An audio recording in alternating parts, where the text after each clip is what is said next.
A mysterious encounter unfolds at Bobby's diner as Lucky Spencer, catching his breath from recent events, is approached by an unfamiliar face. The stranger, summoned by none other than Sonny Corinthos, introduces a twist that catches Lucky off guard. "Do I know you?" he asks, eyes narrowed with suspicion and curiosity. Though Lucky doesn't recognize this person, it's clear that they have come with a purpose, one tied to Sonny's subtle yet influential offer. The proposition could be pivotal, a chance to rekindle a sense of direction and purpose that Lucky has been searching for. The question that looms over this interaction is whether it will be compelling enough to keep him anchored in Port Charles, a city that holds as much pain as it does memories. The offer hints at a potential alliance or job that may draw him into new entanglements, reviving aspects of his past he thought were long buried. Meanwhile, emotions run high in the wake of Sam McCall's passing. The entire town is awash in grief as loved ones prepare for her funeral, each carrying their own burdens of sorrow. Maxie Jones, fierce and determined as ever, confronts someone with a resolute glare and a voice that trembles with anger. "I'll be damned if I let you get away with that," she declares, her words cutting through the tense air. While the identity of the person she addresses remains a mystery, her fury suggests it's someone deeply connected to Sam, perhaps a friend or acquaintance considering skipping the funeral. Maxie's determination reflects the collective spirit of Port Charles, where loyalty runs deep, and support in times of loss is not just expected but demanded. This confrontation underscores how grief can amplify existing tensions and bring out both the best and worst in those left behind. Elsewhere, Molly Lansing Davis stands clad in black, the weight of her sister's death pressing down on her like an unbearable burden. Her partner, T.J. Ashford, attempts to comfort her, but the effort feels hollow and late.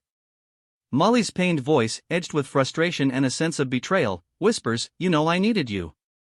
Their relationship, once marked by shared dreams and love, now seems fractured, weakened by the loss of their baby and the subsequent emotional distance that followed. Sam's death only compounds their struggles, casting shadows over Molly's recent birthday, a milestone forgotten amid the heartbreak. TJ's presence at her side, though earnest, comes across as a desperate attempt to bridge a chasm that has whitened over time. For Molly, the question is whether this moment will be the breaking point or the start of a painful reconciliation. At the Davis residence, the somber atmosphere deepens as Alexis Davis confides in her daughter, Christina Corinthos Davis. Dressed in mourning black, Alexis's voice trembles with vulnerability as she admits, "I don't think I can get through this today." The mother-daughter bond is laid bare, raw and poignant, as they brace for the unimaginable task of saying goodbye to Sam. Alexis's words are more than just an admission of weakness, they're an acknowledgement of the immense love and the profound loss that binds their family.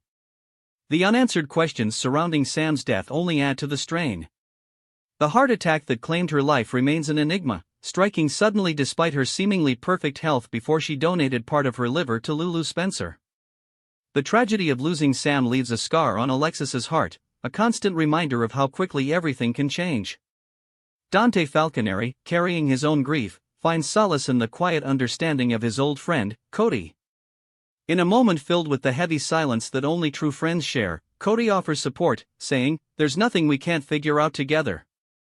For Dante, these words are both a comfort and a painful reminder of what lies ahead. Attending Sam's funeral is an ordeal he's not sure he can face, the ache of her absence feels insurmountable. The mystery surrounding her death adds another layer of torment, a cruel twist that offers no easy answers. Dante's focus, for now, is on the small steps, learning how to navigate life moment by moment without Sam by his side.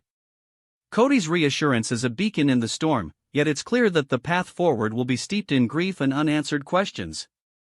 Jocelyn Jack's experiences an unexpected surprise when Kai Taylor, Port Charles University's star athlete, shows up at her and Trina Robinson's apartment. The tension between Trina and Kai is palpable, stemming from a heated argument at Volanino's gym over their unfinished class project. Kai's reputation as an athlete who barely manages his academic responsibilities precedes him, making his sudden interest in Trina a source of frustration for her. Jocelyn, however, seems captivated by Kai's charm, unable to fathom why Trina would resist his attention. Kai's arrival is more than just a social call, it's a moment laden with implications, as he questions whether Trina would even consider giving him a chance. The dynamics among the trio hint at a blend of admiration, rivalry, and unresolved feelings that could unfold into a complicated story of young love and personal growth. Finally, Drew Quartermain faces an internal struggle as Sam's funeral approaches. Accompanied by Nina Reeves, Drew voices his unease, pointing out that nothing can stop his brother, Jason Morgan, from attending. The shared history between Drew, Jason, and Sam is complex, marked by love, betrayal, and a deep, inextricable connection.